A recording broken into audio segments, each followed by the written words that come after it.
জামাতের আমির ফেরেশতা হয়ে যায়নি, হেফাজতের আমির সাহেব ফেরেশতা নয়। আমার ভাইরা ভালো করে বুঝেন, দুর্গা পূজায় শুভেচ্ছা জানানো হারাম। দুনিয়ার কোন যুক্তি দিয়ে ইনিয়ে বিনিয়ে দুর্গা পূজার শুভেচ্ছাকে জায়েজ করার কোন কায়দা রাসূল দেখে যান নাই। ধর্ম মন্ত্রণালয়ের স্থায়ী কমিটির চেয়ারম্যান ছিলেন সাইদি সাহেব, কিন্তু কেউ একটা ফুটেজ দেখাতে পারবে না তিনি দায়িত্বে থেকে কখনো কোনো পূজা মণ্ডপে গেছেন। যে না, আমাকে তো এখনই ক্ষমতায় যেতে হবে, তাহলে এখন ক্ষমতায় যেতে হলে তো আমার ভোট লাগবে, ভোট নিতে হলে তো আমাকে দুর্গাপূজার উৎসবে অংশগ্রহণ করতে হবে, দুর্গাপূজার উৎসবে অংশগ্রহণ করে দুই একটা সেকুলারের মতো বাক্য উচ্চারণ করতে হবে। গতকালকে দেখলাম একজন পূজা মণ্ডপে গিয়ে প্রথমে আল্লাহর শুকরিয়াও আদায় করতেছে। তো আমরা এখানে ধর্মের ভিত্তিতে জাতিকে বিভাজিত করার পক্ষে নয়। আসসালামু আলাইকুম দর্শক, জামাত হিন্দুদের পূজার শুভেচ্ছা জানিয়েছে। জামাতের বিভিন্ন নেতারা হিন্দুদের পূজা মণ্ডপে গিয়ে হিন্দুদের খুশি করতে বিভিন্ন বক্তব্য দিয়ে সারা দেশে সমালোচনার কবলে পড়েছে জামাত ইসলাম। দর্শক, বিভিন্ন আলেমেরা বলতেছে জামাত ইসলাম কোনো ইসলামী দল নয়, জামাত ইসলাম মুনাফিক দল, জামাত ইসলাম পথভ্রষ্ট দল। এদিকে পূজার শুভেচ্ছা জানানো নিয়ে জামাত ইসলামের আমির ডক্টর শফিকুর রহমান মুখ খুলেছে। দর্শক, বিস্তারিত থাকছে পুরো ভিডিও জুড়ে, পুরো ভিডিওটি দেখলেই সবকিছু বুঝতে পারবেন ইনশাআল্লাহ। তো দর্শক, চলুন বিস্তারিত দেখে আসি। ধর্ম মন্ত্রণালয়ের স্থায়ী কমিটির চেয়ারম্যান ছিলেন সাইদি সাহেব, কিন্তু কেউ একটা ফুটেজ দেখাতে পারবে না তিনি দায়িত্বে থেকে কখনো কোনো পূজা মণ্ডপে গেছেন। মরহুম মাওলানা দিলাওয়ার হোসেন সাঈদী, আল্লাহ তাকে বেহেশত নসিব করুন। 10 বছর এমপি ছিল। কয় বছর? তার নির্বাচনী এলাকা পিরোজপুরে গেলে দেখবেন প্রতি মহল্লায় হিন্দু পাড়া। ধর্ম মন্ত্রণালয়ের স্থায়ী কমিটির চেয়ারম্যান ছিলেন সাইদি সাহেব, কিন্তু কেউ একটা ফুটেজ দেখাতে পারবে না তিনি দায়িত্বে থেকে কখনো কোনো পূজা মণ্ডপে গেছেন। ব্যক্তিগতভাবে হিন্দুদের বাড়ি বাড়ি যেতেন, খোঁজ খবর নিতেন, ওটা ভিন্ন জিনিস। আর পূজা মণ্ডপে যাওয়া আরেক জিনিস। হিন্দু বৌদ্ধ খ্রিস্টান তাদেরকে মানবিক সাহায্য করা যাবে। অভাবে মরতেছে, আপনি খাবার দিতে পারবেন। হিন্দু বৌদ্ধ খ্রিস্টান মুসলিম ঘরে চাল নাই, আপনি চাল দিতে পারবেন। হিন্দু বৌদ্ধ খ্রিস্টান আগুন লেগে গেছে, মুসলমানদের উপর কোনো সমস্যা নাই, তারা যে আগুনটা নিভাই দিবে। কথা বুঝেন নাই? মানবিক সাহায্য করতে পারবেন। যে না, আমাকে তো এখনই ক্ষমতায় যেতে হবে, তাহলে এখন ক্ষমতায় যেতে হলে তো আমার ভোট লাগবে, ভোট নিতে হলে তো আমাকে দুর্গাপূজার উৎসবে অংশগ্রহণ করতে হবে, দুর্গাপূজার উৎসবে অংশগ্রহণ করে দুই একটা সেকুলারের মতো বাক্য উচ্চারণ করতে হবে, পাশে বেপর্দা মহিলা বসিয়ে আমাকে দেখাতে হবে যে হ্যাঁ আমি অনেক সেকুলার। মানে যতটা কম্প্রোমাইজ করা যায়, কেননা যেই সমস্ত মাধ্যমগুলো অর্জন করলে আমি ক্ষমতা লাভ করতে পারবো সেই সমস্ত মাধ্যমগুলো তো দুনিয়াবি। তাহলে সাহাবায়ে কেরাম কিভাবে ক্ষমতা অর্জন করলেন, দাউদ সুলাইমান কিভাবে ক্ষমতা অর্জন করলেন, আল্লাহ সুবহানাহু ওয়া তাআলা কেউ যদি পবিত্র কোরআন খুব গভীরভাবে স্টাডি করে, খুব মনোযোগ দিয়ে স্টাডি করে, তাহলে আল্লাহ সুবহানাহু ওয়া তাআলা পবিত্র কোরআনে শুধু বাংলাদেশের ক্ষমতা নয়, সারা পৃথিবীর ক্ষমতা অর্জনের রাস্তা বলে দিয়েছে। যে মানুষ যদি ঈমান বিল গায়ব মজবুত করে তাহলে ও সারা পৃথিবীর ক্ষমতা অর্জন করতে পারবে। মানে আল্লাহ সুবহানাহু ওয়া তাআলা এবং অদৃশ্যের উপর বিশ্বাস যদি তার টপ লেভেলে থাকে, চূড়ান্ত পর্যায়ে থাকে, তাহলে শুধু বাংলাদেশের না, সারা পৃথিবীর ক্ষমতা অর্জন করতে পারবে। সেই রাস্তা পবিত্র কোরআনে বলে দেওয়া আছে। কিন্তু যখন আমার ভরসা শুধু দুনিয়াবী রাস্তাগুলো, কোন কোন দুনিয়াবী রাস্তার মাধ্যমে আমি ক্ষমতায় যেতে পারবো, তখন তো আমাকে কম্প্রোমাইজ করতেই হচ্ছে। এটা শুধু ক্ষমতা কেন্দ্রিক নয়, আমাদের বাস্তব জীবনে প্রত্যেকটা জায়গায় গিয়ে আমার মনে হবে এটাই তো একমাত্র রাস্তা, দুনিয়াবী রাস্তা, যেটা আমাকে অবলম্বন করতেই হবে। তখন আমরা কল্পনা করি না যে না, এখানে অদৃশ্য বলে কিছু আছে। গতকালকে দেখলাম একজন পূজা মণ্ডপে গিয়ে প্রথমে আল্লাহর শুকরিয়াও আদায় করতেছে। বেচারার মাথায় টুপিও দেখলাম, মনে মনে ভাবলাম হয়তো তার ঊর্ধ্বতন নেতৃবৃন্দ থেকে মুখস্থ কিছু বক্তৃতা শিখেছে, আর হাতে গোনা কয়েকটা বইয়ের কয়েকটা লাইন শিখেছে।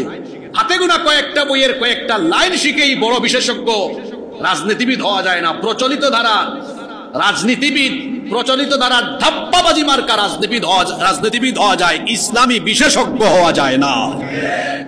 প্রথমে গিয়ে আল্লাহর শুকরিয়া আদায় করে, আমি যে এখানে আসতে পেরেছি এজন্য আল্লাহর শুকরিয়া আদায় করছি। চিন্তা করেছেন?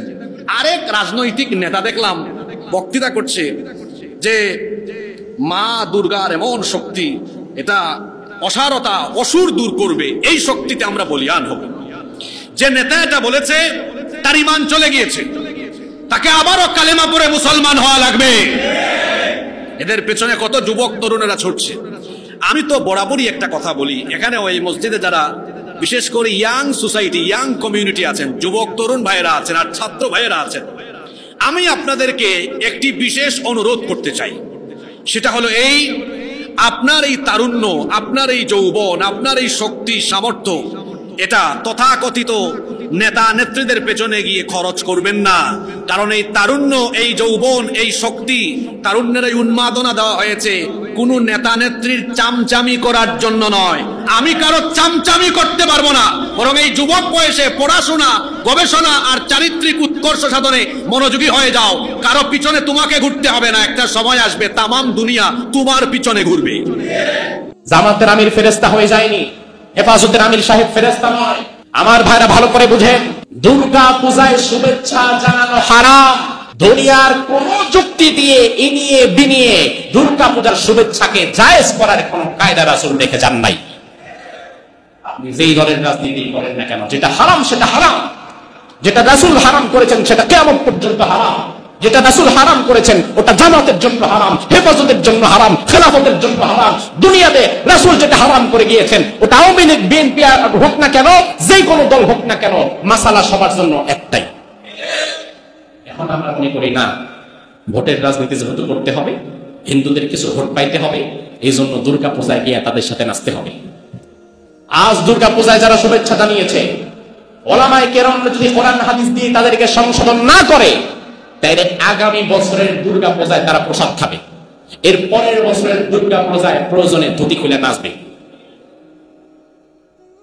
এজন্য ভুলটা যেখানে শুরু হয় সেখান থেকে প্রতিবাদ করা দরকার আছে না নাই? আলহামদুলিল্লাহ, আলহামদুলিল্লাহ, এই কেন্দ্রিক পূজা পার্বণে গিয়ে অনেক মানুষ শুভেচ্ছা জানিয়েছে, আবার ওলামায়ে কেরামের বক্তব্য আসার পরে নিজেরা সংশোধন হয়ে বক্তব্য দিয়েছে। ভুল মানুষ করতে পারে, জামাতের আমির ফেরেশতা হয়ে যায়নি, হেফাজতের আমির সাহেব ফেরেশতা নয়। দুনিয়াতে সবাই মানুষ, ভুল হতেই পারে, কিন্তু সর্বশ্রেষ্ঠ মানুষ হচ্ছে ওই ব্যক্তি যে ব্যক্তি ভুল হওয়ার পরে আবার নিজের ভুল থেকে ফিরে আসে। এখন ভুল হওয়ার পরে যদি আপনি মনে করেন না যা করছে এটাই সঠিক, তখনই সমস্যা। কারণ ভুলটাকে আঁকড়ে ধরার মধ্যে কৃতিত্ব নয়। একজন দায়িত্বশীল, ধরুন সাভারের একজন চেয়ারম্যান, কমিশনার, মেয়র, এমপি, তিনি যদি নির্বাচিত একজন দায়িত্বশীল হন, তিনি যদি জনপ্রতিনিধি হন, তাহলে হিন্দুদের দুর্গা পূজার মণ্ডপে তিনি যেতেই পারেন, সেখানে তার ওজোর আছে। তার কারণ এটা যেহেতু তার এলাকা, তিনি যেহেতু দায়িত্বশীল, সেখানে তাদের পূজা পার্বণে কেউ কোনো সমস্যা করছে কিনা, তাদের নিরাপত্তায় কোনো সমস্যা আছে কিনা, তাদের কোনো ঝুঁকি আছে কিনা ইত্যাদি দেখার জন্য, খোঁজ খবর নেওয়ার জন্য, সৌজন্য সাক্ষাতের জন্য তিনি সেখানে যেতেই পারেন। তাতে কোনো সমস্যা নাই। তিনি সেখানে যাবেন, তাদের বিষয়গুলো দেখে তাদেরকে বলবেন কোন সমস্যা আছে কিনা, সমস্যা থাকলে জানাবেন, আপনারা আপনাদের ধর্ম পালন করবেন, বাংলাদেশে নিশ্চিন্তে আমাদের মধ্য থেকে কেউ কোনোদিন বাধা বিপত্তি করবে না। এতটুকু তো অবশ্যই ইসলাম আপনাকে ছাড় দিয়েছে। কিন্তু ঝামেলা তো হয় তখন যখন দুইটা ভোট বেশি পাওয়ার জন্য আপনি তার মন্দিরে গিয়ে তার দুর্গা পূজার শুভেচ্ছা জানায় চলে আসেন। ঝামেলা তো হয় তখন। তার কারণ হচ্ছে দুর্গা পূজা এইটা কি ছোট গুনাহ না বড় গুনাহ? ইসলাম কি বলে? ইসলাম কি বলে? এই গুনাহের নাম কি? শিরক। এই গুনাহের নাম কি? আল্লাহ রাব্বুল আলামিন কোরআনের মধ্যে বললেন, ওয়া মান ইউশরিক বিল্লাহি ফাকান্নামা খাররা মিনাস সামা। দুনিয়াতে যে ব্যক্তি শিরক করলো সে ব্যক্তি যেন একেবারে আসমান থেকে ঠাস করে নিচে পড়ে গেল। আমার ভাইরা ভালো করে বুঝেন, 10 তলা বিল্ডিং থেকে এক ব্যক্তি লাফ দিয়ে নিচে পড়ে যাবে, আপনার সামনে দাঁড়িয়েছে, ঝাঁপ দিবে। এখন আপনি যদি ওই মুহূর্তে ওই ছাদের উপরে উপস্থিত থাকেন, ওই ব্যক্তিকে আপনি কি শুভেচ্ছা জানাবেন নাকি তাকে ফেরাবেন? তার কারণে এই লোকটা ঝাঁপ দিয়ে নিচে পড়ে যাচ্ছে, মরে যাচ্ছে, আপনি সুস্থ বিবেকে কোনোদিন তাকে শুভেচ্ছা জানাতে পারেন না, বরং আপনার দায়িত্ব হবে তাকে ফিরিয়ে রাখা।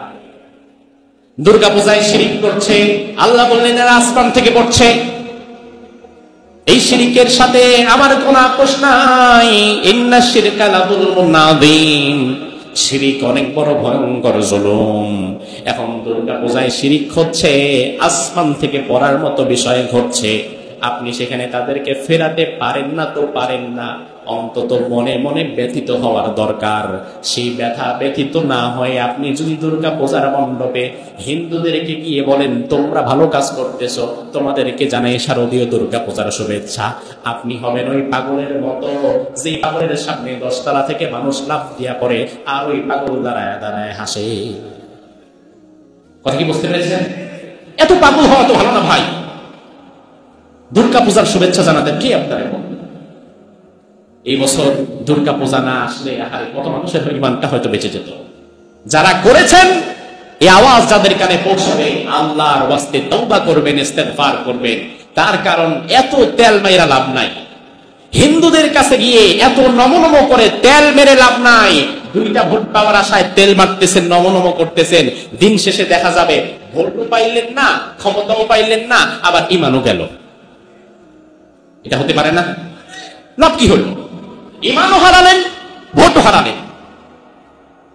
এই জন্য ৬-৭% হিন্দুদের ভোটের কারণে তাদের কাছে গিয়ে দুর্গাপূজার নমনম করা বাদ দেন, বরং ৯২% মুসলমানের উন্নতি, অগ্রগতি এবং তাদেরকে নিয়ে চিন্তা করেন। এরপরে হিন্দুদের দুর্গাপূজার উৎসবে আপনি যদি রাজনীতি করেন, জনপ্রতিনিধি হন, যেতে পারেন, অবশ্যই যাবেন, কিন্তু শুভেচ্ছা জানাবার জন্য নয়, তাদের কোনো সমস্যা হচ্ছে কিনা নিরাপত্তার জন্য যেতে পারেন। এর চেয়ে বেশি কিছু না। কষ্ট হলো? খারাপ লাগলো? কারণ যে আলোচনা আমার বিরুদ্ধে যায়, আমার দলের বিরুদ্ধে যায়, ওটা আর আমার ভালো লাগে না। এই বিষয় থেকে বের হয়ে যেতে হবে ভাই। এটাকেই বলা হয় আসামিয়া, স্বজন প্রীতি, দল প্রীতি।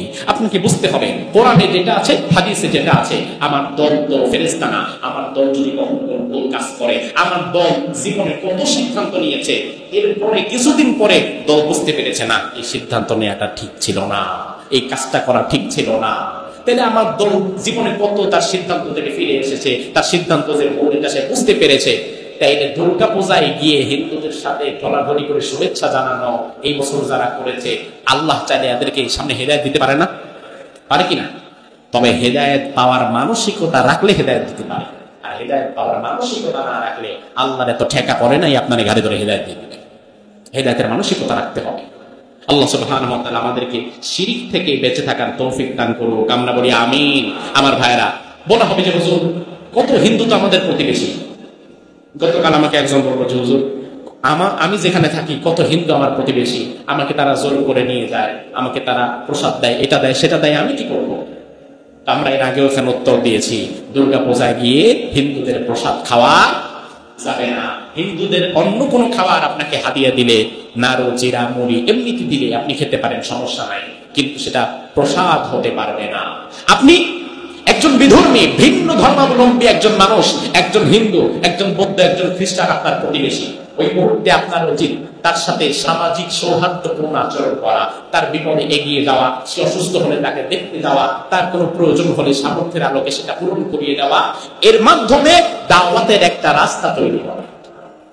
আপনার প্রতিবেশী 10 বছর হিন্দু, আপনি 20 বছর হিন্দুর প্রতিবেশী, আপনি তার উৎসবে গিয়ে শুভেচ্ছা জানান, অথচ কোনোদিন তার সাথে সম্পর্কটা এতটা সুন্দর করতে পারেন নাই যতটা সুন্দর করলে কোনো না কোনো এক ফাঁকে তাকে দাওয়াত দেওয়া যায়। আপনি তো 20 বছরও তাকে আপনার ইসলামের দাওয়াত দিলেন না, অথচ আপনি না বলেন আপনার ধর্ম সত্য ধর্ম। তাহলে সত্য ধর্মের মানুষ আপনি হয়ে থাকলে তাকে দাওয়াতের দিকে কেন আপনি আনলেন না? এটা করতে পারলেন না, মন্দিরে গিয়ে নাচানাচি করতে পারতেন। সম্মানিত উলামায়ে কেরাম, এটি ঠিক যে বাংলাদেশের 90.8% মানুষ আদমশুমারি, সর্বশেষ আদমশুমারি অনুযায়ী মুসলমান, বাকি হিন্দু, বৌদ্ধ এবং খ্রিস্টান। কিন্তু আমরা এখানে ধর্মের ভিত্তিতে জাতিকে বিভাজিত করার পক্ষে নয়। আমরা একটা ঐক্যবদ্ধ জাতি দেখতে চাই। এদেশে আমরা যেমন নিজেরা আল্লাহ তাআলার দরবারে দরখাস্ত করে পয়দা হওয়ার জন্য কোনো উদ্যোগ নেইনি, ঠিক অন্যরাও আল্লাহর ইচ্ছাই এখানে পয়দা হয়েছে। মানুষের সামনে বিভিন্ন ধর্ম মত আছে। আল্লাহ তাআলা বিবেকের শানিত শক্তি দান করেছেন। মানুষ তার বিবেচনা এবং বিবেকের জায়গা থেকে সে ধর্মকে গ্রহণ করবে। এ জায়গায় আমাদের দায়িত্বটা কি?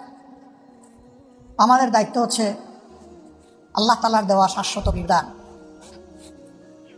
সকল নবীদের শেষ নবী, পূর্ণাঙ্গ বিধান এবং খাতিমুন নবিয়্যিন, এর মাধ্যমে দুনিয়াবাসীর জন্য যা আলোকিত বিধান বা সংবিধান পাওয়া গিয়েছে আল কোরআন, এবং এই আল কোরআনকে বাস্তবায়ন করতে গিয়ে নবী করিম সাল্লাল্লাহু আলাইহি ওয়াসাল্লাম তার ফিকির, তার দাওয়া এবং তার কর্ম এই সবগুলার অনুসরণ করা এবং মানুষকে এগুলার অনুসরণের আহ্বান জানানো। কেন? মানুষ সমাজবদ্ধ জীব, মানুষ একা একই বাঁচতে পারে না, বাঁচা অসম্ভব। এই সমাজে চলতে গেলে পরস্পরের সহযোগিতা লাগবেই। প্রাত্যহিক জীবনে এটা একটি অনিবার্য অপরিহার্য প্রয়োজন। এটাকে উপেক্ষা করার শক্তি আমাদের কারণে। এবং সেই ক্ষেত্রে আমি যখন নাগরিক সেবা নেব, সেই নাগরিক সেবা যারা দিবেন তাদের বিভিন্ন ধর্ম, বর্ণ, গোত্রের পরিচয় থাকতে পারে, কিন্তু সেবার জায়গাটায় তিনি একজন সেবক, আর গ্রহীতার জায়গায় আমি একজন গ্রহীতা। বাজারে আমরা সওদা করতে গিয়ে প্রথমেই জিজ্ঞেস করি না যে আপনার নাম কি, আপনার ধর্ম কি। প্রথমেই দেখার চেষ্টা করি আমি যে সওদাটা কিনতে এসেছি মানসম্মত সেই সওদা এই দোকানে আছে কি। যদি থাকে এবং তার দামটাও যদি আমার কাছে গ্রহণযোগ্য হয়, যথাযথ মনে হয়, তাহলে আমি এটা দেখেই কিন্তু আমি আমার সওদা কিনি। বিশেষ করে আমরা যারা সাধারণ শিক্ষায় শিক্ষিত, আমরা যখন প্রাইমারি স্কুল থেকে মেডিকেল কলেজ ও বিশ্ববিদ্যালয় পর্যন্ত যারা লেখাপড়া করেছি বা করেছেন, তারা তো একই বেঞ্চে বসে বিভিন্ন ধর্মে বর্ণের মানুষেরা, আমাদের সহপাঠীরা একই শিক্ষকের শিক্ষা আমরা গ্রহণ করেছি। সেই ক্ষেত্রে কেউ কাউকে তাড়িয়ে দেয়নি যে তুমি অমুক, এখানে বসার অধিকার তোমার নাই, তুমি মাইনরিটি, তুমি কেন এখানে, এটা কেউ বলেনি। এটা বলা হচ্ছে হীনমন্যতা। এটা তার অধিকার, সেইটা পাবে। আমার যেমন অধিকার তারও তেমন অধিকার। এই ধরনের একটা কেয়ারিং সোসাইটি বা একটা দরদি সমাজ, এই সমাজটাই রাসূল করিম সাল্লাল্লাহু আলাইহি ওয়াসাল্লামের নেতৃত্বে মদিনায় কায়েম হয়েছিল। মদিনার ইহুদিদের ব্যাপারে শাস্তিমূলক কিছু পদক্ষেপ নেওয়া হয়েছিল। এটি এ কারণে নয় যে তারা একটা নির্দিষ্ট ধর্মের অনুসারী এবং তারা ইসলাম কবুল করেন, এটার জন্য নয়, বরঞ্চ এটা ভিন্ন কারণে। এই কারণ যে দেশে যার দ্বারাই ঘটবে সে কোন ধর্মের এটা কেউ দেখবে না, তার উপর অনিবার্যভাবে শাস্তি নেমে আসবে সমাজকে সঠিক জায়গায় রাখার জন্য। সে কাজটাই ওখানে হয়েছে। অন্যথায় সেই নববী সমাজ থেকে সকলেই ইনসাফ পেয়েছে, তার অধিকার পেয়েছে, কাজের সুযোগ পেয়েছে, সব কিছুই পেয়েছে। ইসলামের এই অনিবার্যতা এবং প্রয়োজন শেষ হয়ে যায়নি এবং এটা শেষ হবে না যতদিন কিয়ামত না হবে, যেহেতু এটা আল্লাহ তাআলার পক্ষ থেকে সর্বশেষ বিধান। মহান স্রষ্টা, যিনি শুধু মানুষ জাতিকে পয়দা করেননি, দৃশ্য অদৃশ্য আমাদের সামনে যত সৃষ্টি আছে এই সব কিছুর স্রষ্টা হচ্ছেন তিনি। তিনি সব কিছুর খালেক, বাকি সব মাখলুক। এই বিধানটা তার পক্ষ থেকে এসেছে। তিনি যেহেতু সমস্ত সৃষ্টিকে সৃষ্টি করেছেন, সেই কারণে তার সৃষ্টিকে তার চাইতে বেশি ভালোবাসতে পারে এই দাবি কেউ করতে পারবে না। আর কোরআন আমি যতটুকু বুঝেছি এটা শুধু মুসলমানদের জন্য তো নয়, মানব জাতির জন্য নির্বিশেষে। এবং আমি দেখি যে না, এটা সৃষ্টির জন্য, অপরাপর সৃষ্টির জন্য। কারণ কোরআনের মূলনীতির মধ্যে বলে দেওয়া হয়েছে কোন সৃষ্টির সাথে কি আচরণ করতে হবে। কোরআনের এই বয়ানে দুইটা হকের কথা এসেছে। হকুল্লাহ, আল্লাহ তাআলা যিনি আমাদের স্রষ্টা, তার কি অধিকার তার সৃষ্টির উপরে। আরেকটা হচ্ছে হকুল ইবাদ। এখানে বলা হয়নি হকুল ইনসান, হকুল ইবাদ।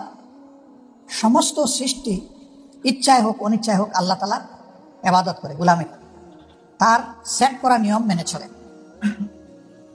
এই দুনিয়ার ইতিহাস হাজারো বছরের, কিন্তু কোথাও কেউ দাবি করে না যে আগে সূর্য উঠতো পূর্ব দিকে, এখন উঠে উত্তর দিকে, এটা কেউ দাবি করে না। সূর্য তার অবস্থান পরিবর্তন করতে পারবে না, কারণ এটি আল্লাহ তাআলা তাকে সেট করে দিয়েছেন যে যতদিন দুনিয়া থাকবে ততদিন তাকে ওই দিকেই উঠতে হবে এবং ওই দিকে পড়তে হবে। তবে শেষ দিনটা তার উত্থানটা হবে ভিন্ন দিক থেকে, উল্টা দিক থেকে। সেটা ওই দিন শেষ হওয়ার দিন, সেই দিন হবে ভয়াবহ দিন। আল্লাহ তাআলা সেই ভয়াবহ দিনকে উপলব্ধি করে মানব জাতিকে সঠিক পথে চলার তৌফিক দান করুন। সম্মানিত দর্শক শ্রোতা, আশা করি পুরো ভিডিওটি দেখেছেন এবং সবকিছু বুঝতে পেরেছেন। দর্শক, জামাত ইসলাম নিয়ে আপনাদের মন্তব্য কি? জামাত ইসলাম কি সত্যি হকের পথে আছে, নাকি তারা অন্যান্য দলের মতো ক্ষমতায় যাওয়ার জন্য নিজের ঈমান আকীদাকে বিসর্জন দিচ্ছে? দর্শক, আপনাদের মন্তব্য অবশ্যই কমেন্ট সেকশনে জানিয়ে দিবেন। আজকের এই ভিডিওটি এ পর্যন্তই। ভিডিওটি ভালো লাগলে লাইক এবং শেয়ার করে দিয়েন। আর হ্যাঁ, নিত্য নতুন ইসলামিক ভিডিও পেতে চ্যানেলটি সাবস্ক্রাইব করতে ভুলবেন না। দেখা হবে নতুন ভিডিওতে। ততক্ষণ ভালো থাকুন, সুস্থ থাকুন। আল্লাহ হাফেজ।